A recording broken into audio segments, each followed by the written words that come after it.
Lesson 1-5 is on solving inequalities. Here's some steps for solving and graphing inequalities. First of all, when you solve an inequality, you solve it just like you would an equation. You're going to undo the operations to get the variable by itself. The only difference is, instead of having an equal sign, you're going to have one of these four symbols that I wrote down here in red. Less than, greater than, less than or equal to, or greater than or equal to. So instead of just getting one value like x equals 9, your symbol would tell you that x would be less than 9 or x would be greater than 9. And so we don't just get one value for the solution, we get a whole set of numbers for our solutions. So after you find the solution, you need to make a number line that includes your solution. Okay?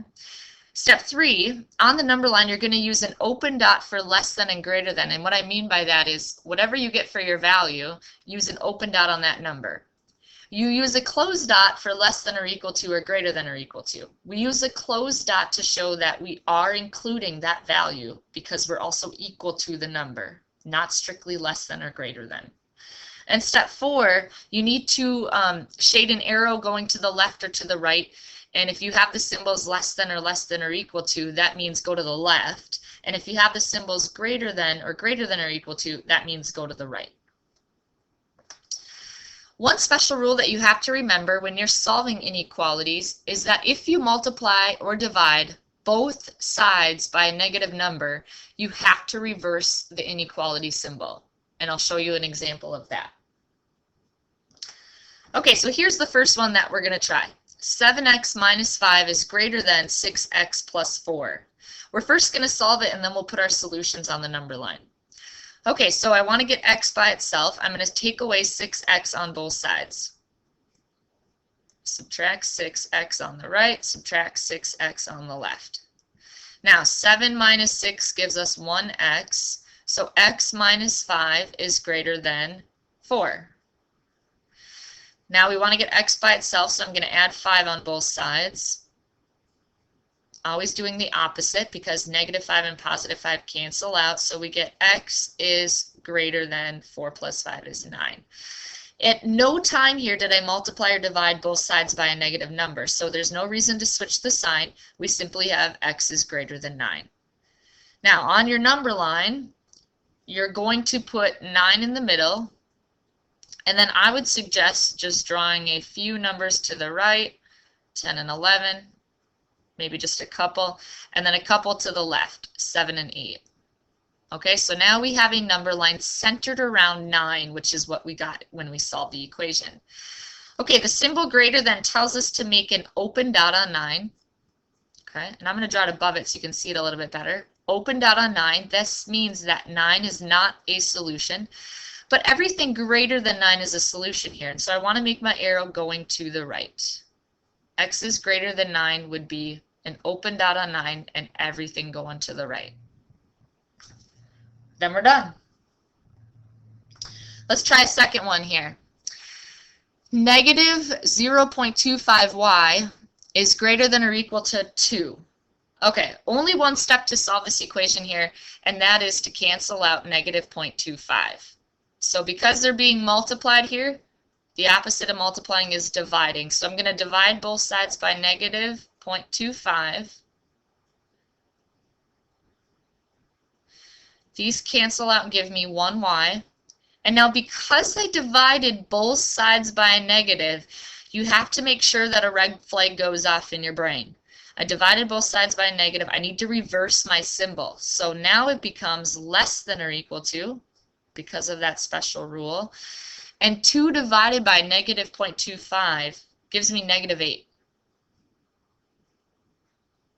All right, so we have y by itself, and y is less than or equal to negative 8. Again, keep in mind the reason why we had to reverse the symbol. Okay, on your number line now, you're going to center negative 8 on the number line. And now be careful with these negatives. When I draw a few numbers to the right here, it's negative 7, negative 6. And when I draw a few numbers to the left here, it's negative 9 and negative 10. Okay, so I've got a number line that's centered around my value, negative 8. The symbol less than or equal to tells me to make a closed dot on negative 8, so color it in. And less than or equal to means I want to shade the values that are to the left. Now, this arrow, this graph, represents everything that's a solution. The y values could be anything less than or equal to -8. So the closed dot means we're equaling -8 in the solution set here. We're including it, I mean. And then everything to the left is included as well. So there's an infinite amount of solutions. Let's try one more together. -m is less than or equal to m plus 4 divided by 9. All right, well, I really don't like this fraction here. So the first thing I'm going to do is get rid of the fraction, and the opposite of dividing by 9 is multiplying by 9. I have to do this step before I can do anything with the m plus 4. I have to get rid of the fraction. Okay, so 9 times -m is -9m. I've got less than or equal to. I'm going to make sure that I'm keeping both sides both sides straight, and also keeping my sign the same until I need to switch it. The multiplying by 9 and dividing by 9 undo each other, and I have m plus 4.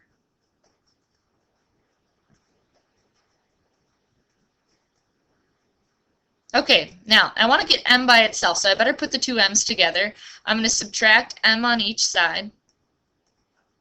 -9m, take away one more, that's -10m, is less than or equal to, m minus m cancels out, and I just have 4 on this side now. Okay, to cancel out -10, these are being multiplied here, so I'm going to do the opposite and divide both sides by -10. This works because -10 over -10 gives me +1, and now I have +1m. Okay, now again, a red flag should go off. We just divided both sides by a negative number, so I need to switch my sign around, so I'm going to reverse it to greater than or equal to, and 4 divided by -10, that's -0.4. -4/10 or -0.4. Okay, so there's my solution. M could be anything greater than or equal to -0.4. Now let's go to our number line here. All right, I don't really want to deal with decimals on my number line, so I'm just going to use maybe like 0, 1, 2, and then of course I need some negatives, so then I'll go -1, -2, -3. Okay, that's good enough for me. Now think about where -0.4 is on the number line. Halfway here is -0.5, so -0.4 must be right around here. Just going to draw another slash in. I'll put a -0.4 there so that everybody knows that's my, that's my solution. Remember, this is a 1. Okay, and now the symbol greater than or equal to tells me to use a closed dot. So I'm going to fill in my circle here. And greater than or equal to -0.4 means anything to the right of -0.4, including -0.4, is a solution to this inequality. Okay, try a couple on your own. Bring them to class completed, and we'll go over the answers.